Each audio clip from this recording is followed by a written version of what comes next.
Hello, welcome back to Alex's Watch Workshop. Today I've got another watch build. It's time for my pal Ian. Pretty similar to the last video. It's just a Datejust style case with a pretty fun little quirky dial that you'll get to see momentarily. First step, always take the bracelet off of the case.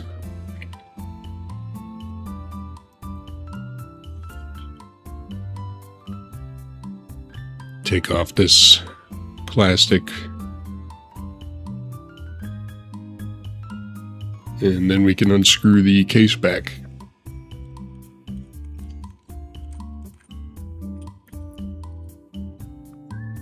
Set that over there. So this one's much cleaner than the the last video. If you watched that one, you remember it was absolutely covered in little flecks of dust and all types of stuff. Let's see, we got the movement here. Let's make sure everything on the movement works. Wind it up. Yes, taken away. Very nice. I'm using the NH35 Seiko movement here. Kind of very simple, rugged, reliable. Just want to double check all the functions of the movement before we get cracking here. So you can see it's running, obviously. Just want to double check that the hacking function works. Lovely. Just make sure we can, oh, there we go. Starts right back up. Okay, so the hacking function works. Next step is the date wheel. You can see the keyless works spinning around in there. Now we can make sure that when it hits 12, just like that, the date will change. And this is the dial that I was talking about. This thing is pretty cool. I think it's based off of a limited edition run of a Seiko. I'm not really sure, or not a Seiko, a Rolex, I believe. But it came with these hands here. But you can see I got my spear with the wings, and then at the bottom it says Sasquatch Co. Had to change the logo a little bit, just to kind of fit the aesthetic of this dial. Right here, snipping off the dial feet. Sometimes they come with feet that fit not just the NH35, but also Miyota 8215s or 9015s or all types of different movements. So we just gotta snap the ones that we need. Make sure that the dial is seated nice and flush onto the movement there. And then move that date window back to 12. Make sure that it is perfectly lined up with that window. And yep, it is.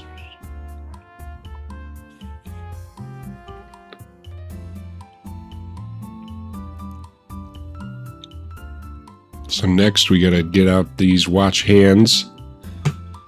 My friend Ian wanted kind of a more simple, sleek look with blue loom. So we've got these cool kind of rounded baton style hands. But he wanted a blue seconds hand. So we're only gonna use the hour and the minute. And then we're going to use the blue seconds hand here that came with the dial set. And then we'll just save the blue hour and minute, maybe for another project down the line.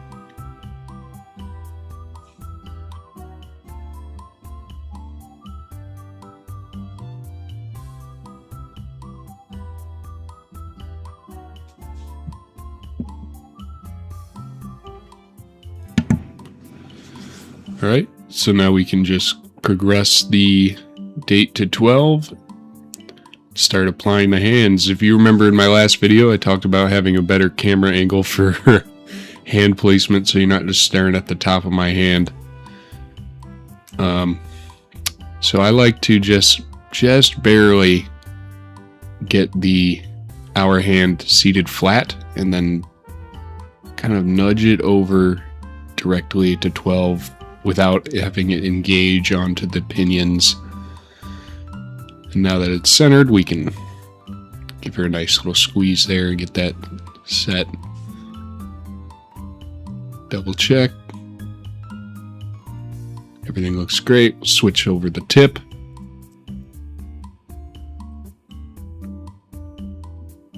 Add the minute hand here. Kind of like to lightly place it on there. That's always the first step. Give it a nice push. And then we can double check everything works. Looks great. And then we switch over to the seconds hand tool, which is basically just flat.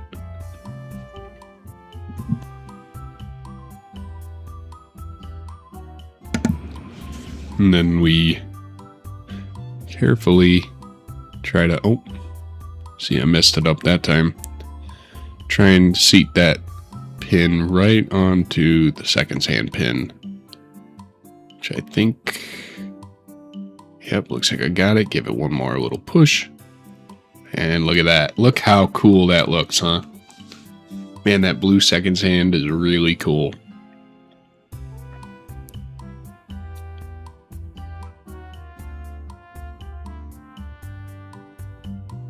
It's almost a cobalt blue, kind of that blued steel look.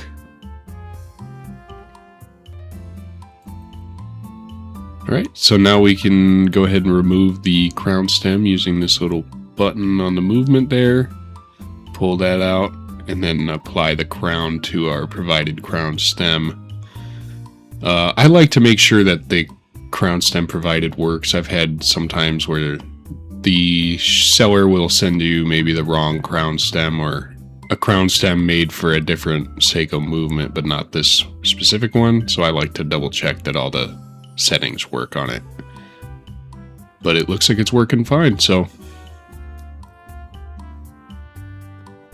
now that we've got that all situated, we can throw that away, or put that away, not throw it away, and then start cleaning up the case here. So this process takes a long time. Usually use a backlight to kind of see where all the little flakes are, and use some Rodico and a blower. Looks like some stubborn spots. This process takes a while, so I only kind of show the first little bit of it, but off camera I do quite a bit.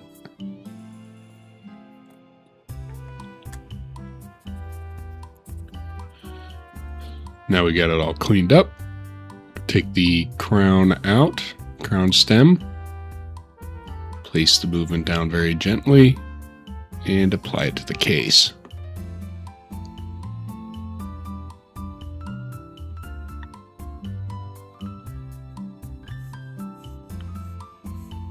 Just give it one more little clean there.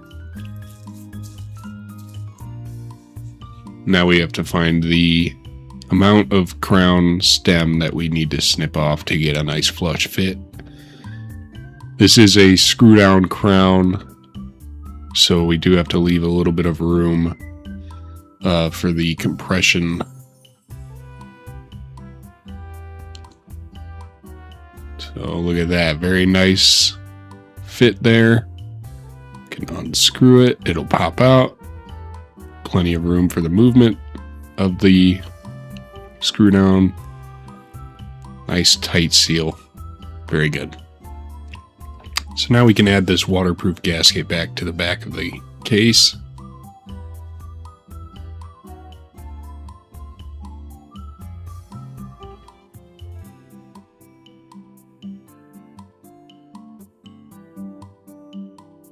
And of course, add the case back.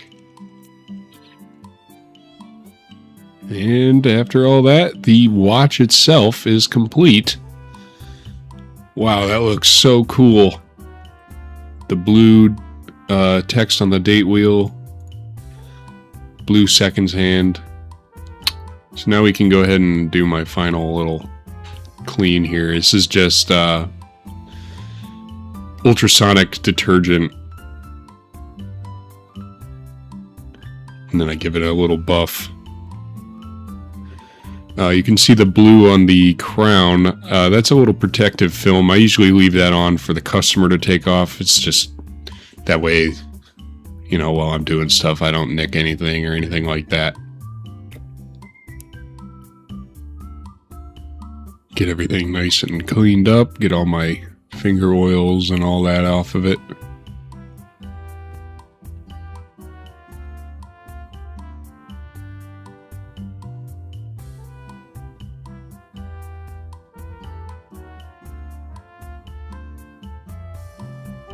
Alright, and there it is. The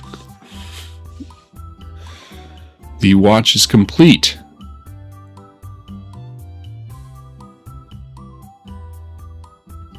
Looks very, very cool. So the next step is to add the bracelet. This is a 20mm bracelet for this 39mm Datejust case. I believe the bracelet's 20 mils at the lugs, and then it tapers down to around 16 at the clasp. This is a Jubilee bracelet with a glide lock clasp.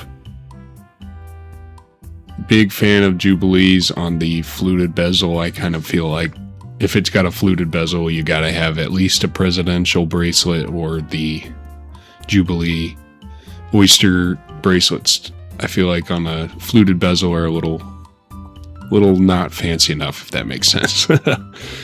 But here it is. Here's the watch. Everything looks fantastic. Another successful watch build here on the channel. I mean, I've lost count how many I've built so far, but each time I do it, it just gets easier and easier. It's definitely something really fun that you could learn how to do at home.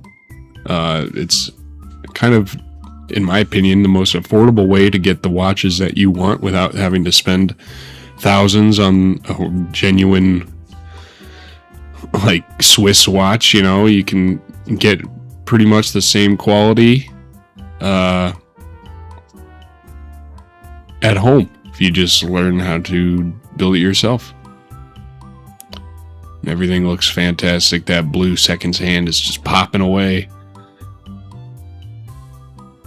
Jubilee bracelet, super comfortable, looks awesome. Another success.